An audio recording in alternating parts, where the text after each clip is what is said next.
With the top assembly of the Miter Saw Workstation essentially built, other than the details, it's time to start building the pedestal bases for the workstation. Now again, remember, the key to this design is flexibility.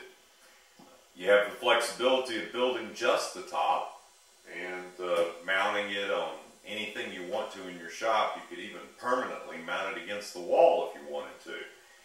But if you want to build pedestal bases for it, you still have a lot of options. Everything in my shop is mobile, so this is on wheels, but you could build a base with a toe kick area and have it as a more permanent setup. You could make these a little narrower, a little wider. You could configure the storage that these two pedestal bases give you any variety of ways. You could put doors on it, make cabinets. You could put drawers in it. I chose to do a couple little different things here for very specific reasons of storage in my shop. But as we go through this, I'll show you different ways that you could do this. A couple of caveats in the construction. Notice that there's an area in the middle here that's not used. You may be tempted to build a full-size base underneath. What I've found in the past, though, is that it's restrictive from the standpoint of working in front of the saw. I like to think of it as a little leg space underneath there. I find it very comfortable to work this way. And as we go through the details later, you'll see that there's a little trick here with this saw. It can actually be moved back into a rearward position for cross-cutting wider material. When you do that, you're definitely going to be under the saw table, and cabinet space there, you'd be bumping your toes or your knees, one or the other. The other thing to remember is to make the depth of the pedestal bases exactly the same as the width of your top. That way everything will line up and it'll be easy to fasten it together when you get finished. The only other caveat that I have is let your imagination go wild and do whatever works best in your shop. Height is an important consideration, and just one quick note about that. If you've been using your miter saw and you're happy with the height at its current setup in your shop, go with that height. If you're not sure, do some experimentation. You could set up some sawhorses and put some 2x6s and then start to shim the saw at different heights until you get it to the way you want it to be that's perfect for your style of work. I happen to like to bend down and sight along the blade to line up my cut mark, and this height is just high enough to do that. But there's compromises in everything. If you get it too high, it's going to be cumbersome putting work up on top of it all the time. If you get it too low, you're going to get an aching back sighting along that saw blade. So get a height that works for you, and then build your cabinets so that it brings everything up to the height that's perfect for you. The pedestal bases are very straightforward, just like any other cabinets that I've built in the shop. And again, there's detailed videos that you can go and check on my YouTube site on how I build these base cabinets. Just as a quick review, I always build these with 2 sheets of plywood at the bottom.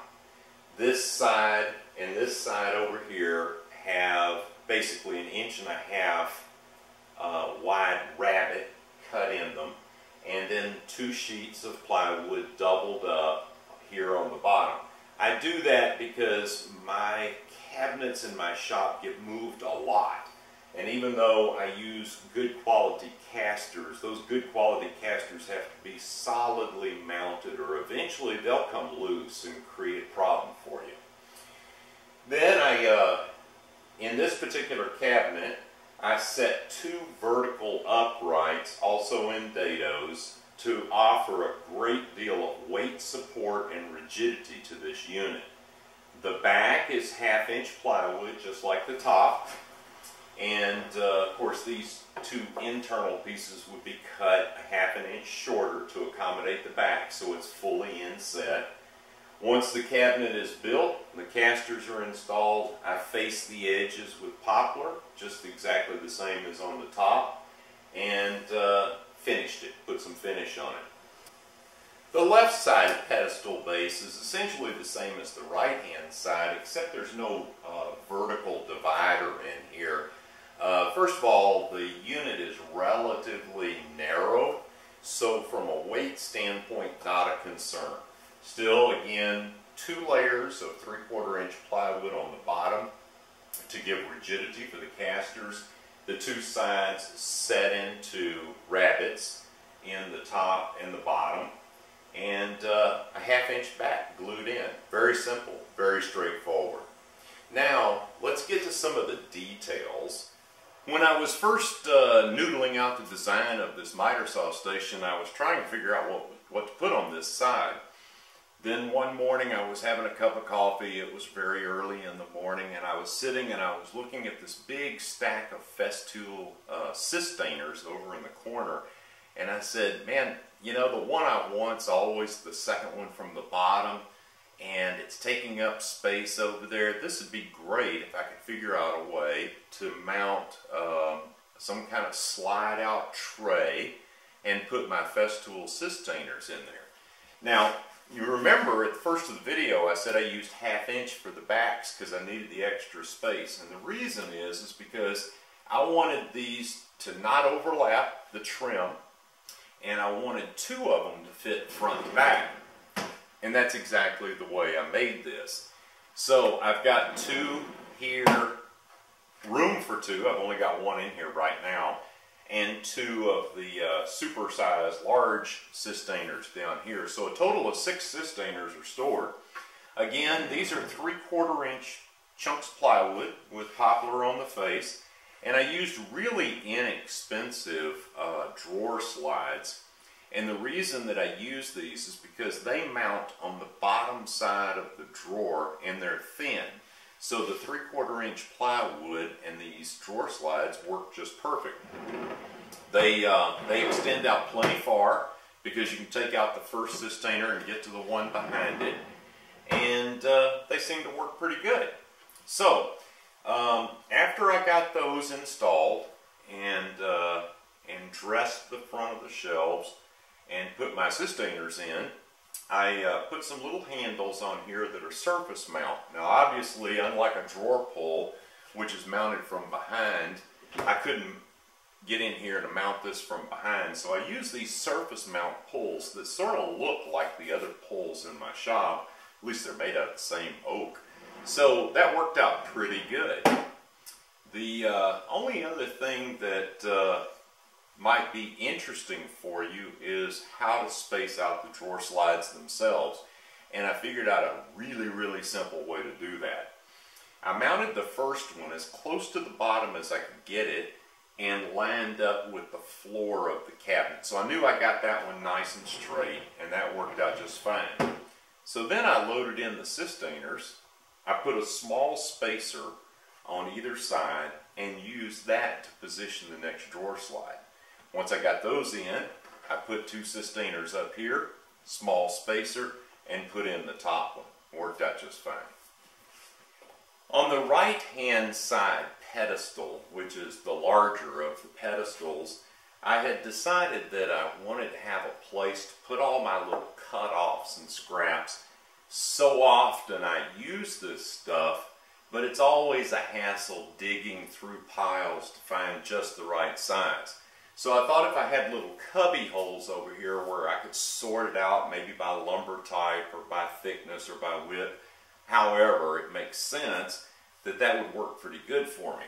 The question was, what sizes did I need? So what I ultimately decided to do was to make shelves, and again, this is just 3/4 inch plywood with the dress face with some poplar on it to hide the cores of the plywood.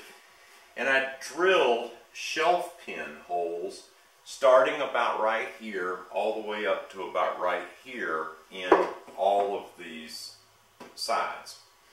Then I used just regular shelf pins And these are 1/4 inch, and they're just plastic shelf pins. You could use metal if you feel like that's going to be better for you.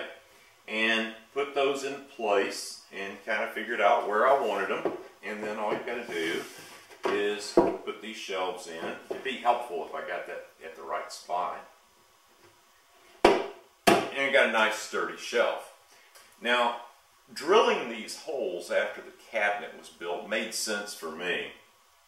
These vertical support components are in dados, and I could have drilled those beforehand, but I wanted to make absolutely certain that everything was level. And if this dado was a smidge deeper or this one was a smidge more shallow, it could throw off the height of these, and I just didn't want to take a chance on that. So I decided to drill the holes afterwards. Unfortunately, there's very little space in here. I wound up using a Kreg, K-R-E-G, Kreg shelf pin hole drilling jig. Try saying that 3 times real fast. And it worked like a champ. I also got a chance to use the right angle attachment on my new Festool CXS drill, the little mini drill, and that worked really good. So after I got the holes drilled, I was able to mount these shelves. I made 6 of the shelves. I can always make others if I need to. But I kind of like this little larger section over here to put some plywood into. But I'll adjust this to fit as needed, and I will split things up according to wood type or dimensionally, and that way it'll make it a lot easier for me to find stuff.